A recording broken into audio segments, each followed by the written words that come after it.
Hello and welcome to another edition of The Big Question with me, Ian Pelham Turner, on ALB UK Television. Today we're talking football. Yes, what a great idea for the new year. And I'm with Jason Marika. Welcome, Jason. And I know that you're American, but you've also got Albanian extraction to you as well. So welcome. Yep. And you're in London at the moment and you're studying football, is that correct? Yeah, I'm studying football at York St. John University and participating in an academy over there. So, first of all, obviously, you're one of the new generation of very good Albanian players coming into this country.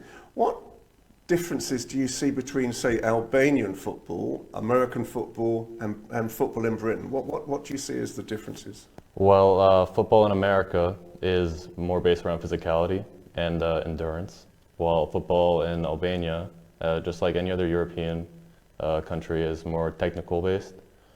And football in Britain is a little bit of both, or more so both. They say that, the English Football League always says it's the most powerful league in the world. Do you think it is the most powerful league in the world to actually be part of? Yeah, it's culturally, it's a lot different. I mean, just physicality-wise, confidence-wise, it's just on a different level compared to Albania or back home in America. So what type of things do you learn at a centre of excellence like the one you're at the moment? What are the skills that you're actually being taught? We train 5 times a week for, depending on the day, 1 to 3 hours. We learn about just a lot of game experience. We have very good coaches. Some that you might recognize are Richard Cresswell, John O'Greening, Jason Blunt. Those are just 3 just off the top of my head. But we're learning how to mix our game that we came here originally with the British style of football. And you've just celebrated Christmas and New Year. Now, as a football player, it's always a question I'm always interested in. Are you allowed to eat more food than normal, or do you have to be very physically still? No, I'm a football player. It depends for most people. For me, I can pretty much eat anything I'd like, but it's right back at it the next day.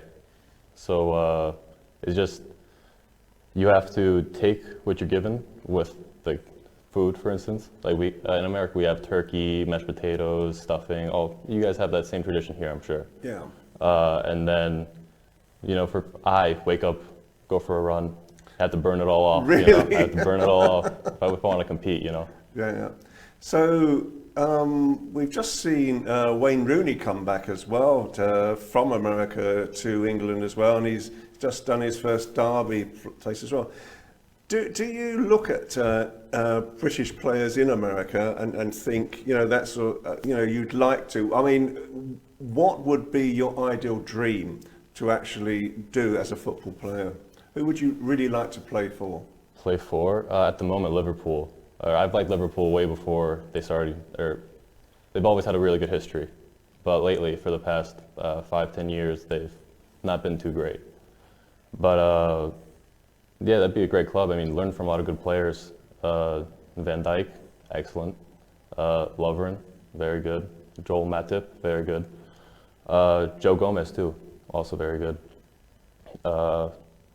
Just being able to play for a team with that kind of history would mean a lot to me and a lot to my family. Talking about your family as well, so I mean, would you like to be part of the Albanian team, the American team, or the British team if it came to nationality? Who would you actually want to play for at the end? Oh, that's a difficult question. I have a lot of family in America. I have a lot of family here in the UK, and also a lot of family in Albania.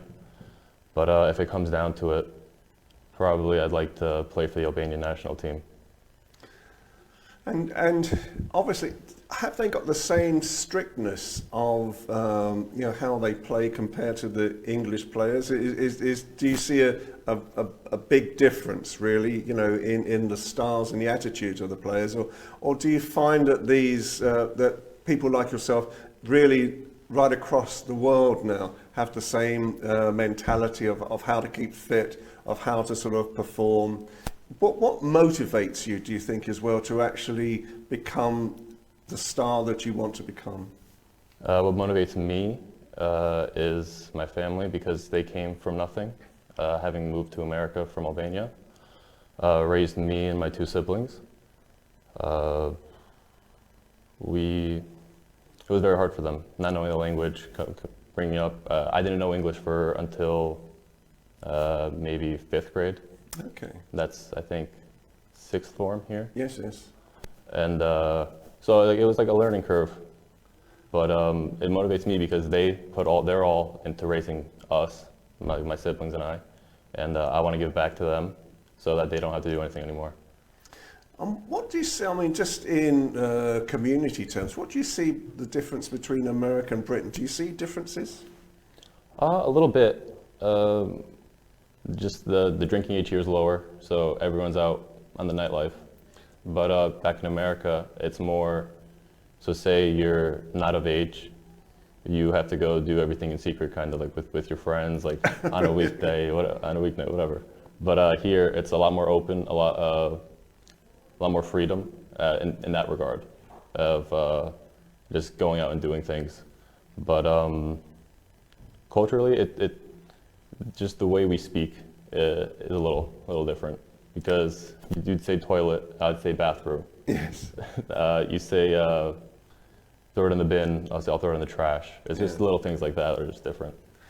They say that Americans are taught from an early age to win. And that's one of the sort of the big things that America teaches anybody. Has it been instilled in you to win? You know, what is the desire to win in your world? I love winning. I can't remember a time that I walked away from losing a match with being happy. I don't think anybody would find any happiness in losing. But yeah, it is instilled when we were younger. It's just to win, to do better, be the best that you can possibly do. And I think that's the same here, I believe. So really your defence or midfield, as I understand, so what are the types of skills that make a top flight player that obviously you're sort of starting to get to as well, Communication, because I play center back now. My primary role is to organize the defense, back three or back four, back five, and then allow the midfield and strikers to do their jobs. So I'll stop their offense, give it to the midfield, and then just make sure everybody's in place, keep it safe. Let the goalie have nothing to do. That's is that's the genre, is it? Yeah. And you've had a good match of yep. the confidence gives us. So where do you? Did you always want to be a football player? Was that the sort of the drive from the start? Did you see soccer in America and think that's for me? Yeah, I started playing when I was like 5 or 6 because my dad was a big football fan. He used to play in Albania, liked to watch football every weekend. Premier League, La Liga, whatever. We watched it together and wanted to make him proud. Got into football, started training really hard. So ever since. Yeah, since I was younger, I wanted to be a footballer. So is that how it started? Were you playing football with your father in the park, that type of thing? Or was there that sort of type of... Yeah, we'd have a game on the TV, and then we'd be sitting on the ground, and he'd throw me a ball. He'd say, head it back. Really? Yeah, and then that's just during halftime, because you want to watch the match. Halftime, a little bit of training, watch the rest of the match, a little bit of training, then that'd be it for the day. Yeah. So obviously he was right behind you from the start to actually sort of get a career. Obviously, did he find it hard to find a job and to be able to support you when you first came over? What was it like when you first came from Albania to America? It was very difficult. My dad started his own business. My mom now works for the state, which is good. But at the time, we were living with our uncle and his family, because they also moved to America from Albania. He took a lot of time out of his day just to spend with me and trying to teach me football and all that. Really?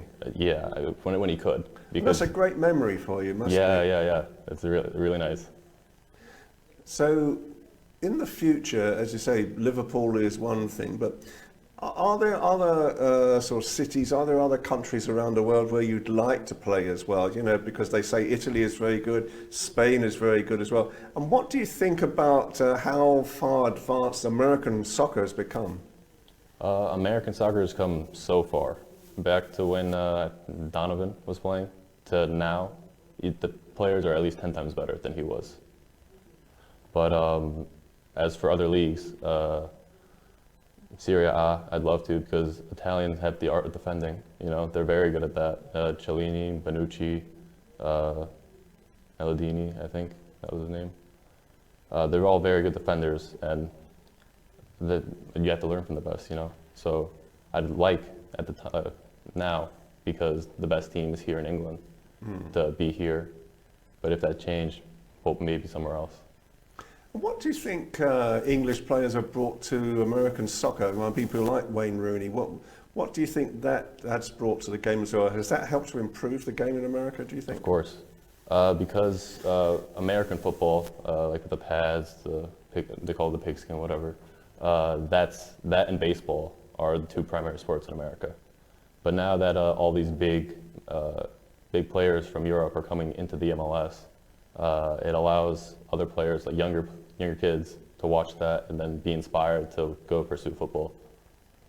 And obviously, even with a lighter ball these days, because there's been a lot of talk in the news recently about English players. In fact, one very famous English player who was part of the 1966 World Cup team died recently, and they're saying it was because they were heading very, very heavy balls. How much does that affect your mind at any time at the moment, injury and even heading a ball now that might sort of affect you in the future? Do you ever think about things like that? No, not at the moment. I'm young still, Sure. enjoying everything I'm doing. Haven't had many problems. So right now at the moment, I don't think too far along. Because obviously things like injuries, are sort of an everyday occurrence. In fact, we're seeing today that two of the top English cricket players were playing football yesterday and injured themselves playing football, and now they're out of the lineup for the thing. Are there sort of techniques that you do in warm-up and so forth that actually ensure that you're in the best condition to go out and play? The academy that I'm a part of, we go through a regulated FIFA warm-up every match, every training, every match, and then a cool down afterwards. Since we started doing that, the numbers of people getting injured has lowered. Our physio has had to have less to do. So, I mean, that's good. It's helping us out.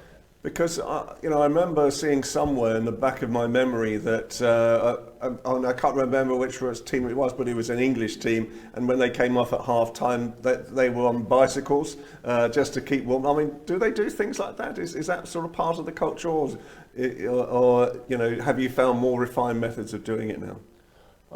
For us, or what I've been a part of, we do our warm-up pre-match. So what does that entail? Is that just... So we go through dynamic stretches, static stretches, then some passing, possession-based drill, then do our own thing, 10, 15 minutes, long balls, passing, whatever we feel like with the rest of the team. We go in, get our team talk, go back out, jog a little bit, run sprints, or just like not really too heavy a sprints, but like from the touch line to the edge of the 18, something like that. And then we're just right into the match.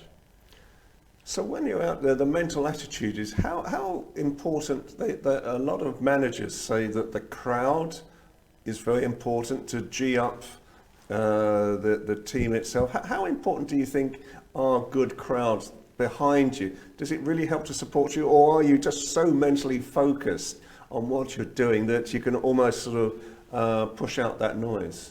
For me, I prefer to push out the noise, but some players are affected by the crowd. That's why you see players running over, like at a corner kick or something, trying to rile them up, because you get the crowd behind the team plays with more confidence, does a little bit more on the ball, is a little bit more careful. But the crowd definitely has an effect on people. And so now, obviously, part of the future is to go through this training course. You're hoping to sort of presumably stay here for the time being, and, Yeah. and then perhaps join a team. How hard is it to actually even get to the first base of being seen by a coach or someone who can actually push you forward? How hard is it to actually get into an English football team? Based on what my coaches have said, it's not easy. No. You need to know the right people, supply and demand. If you play a certain position and the club is looking for that certain position, then you might have a shot. But there's a lot of talent. Everybody in the UK wants to play football. Most people in Europe want to play football. A lot of people in America want to play football. So it all comes down to, I think, the timing, who you know, and if you have the ability. Jason, you obviously have the time, and you always have the ability, and you're a remarkable young man. So thank you very much for coming on My Big Question today for me. Jason Marika, guys. So a wonderful sort of young man, and it's the type of passion that we want to see from Albanians coming into Britain as well. What an incredible person to actually talk to and be inspired by today. So from me, Ian Pelham Turner, and Jason Marika, for me, have a great day, and thank you so much for watching My Big Question on ARB UK TV. Take care. Bye for now.